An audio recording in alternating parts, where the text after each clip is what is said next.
ku chuak moi tak ngak nu mangai der tam tak lo tang lak lai mangai tu dik ka tong ta tianung khu ka fam lai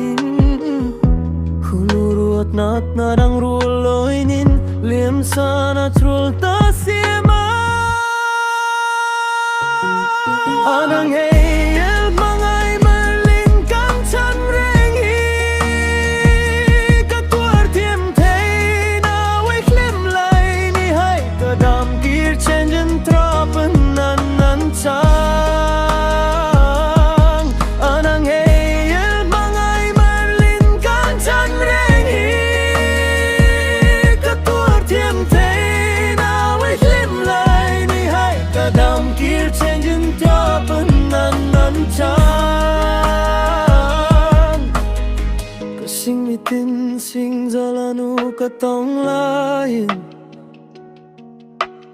nang ngang renga mangai kala tong nao di thang nao chun zan mu ka turem thei nao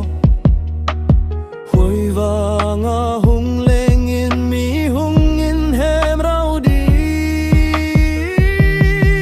anang hey el mangai merlin kan chan reng hi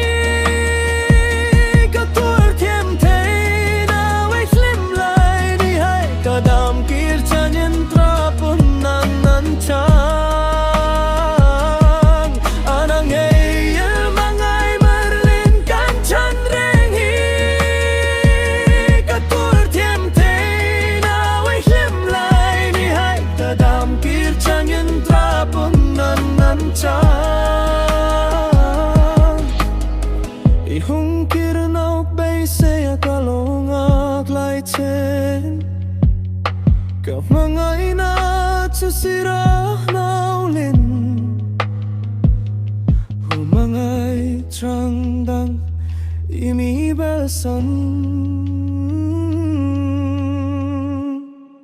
anang hey el mangai merlin kan chan reng hi ka tur thiam thei na wai khlem lai ni hai ka dam kir chanyen trapun nan nan chang anang hey el mangai merlin kan chan reng hi ka tur thiam thei na wai khlem lai ni hai ka dam kir chanyen trapun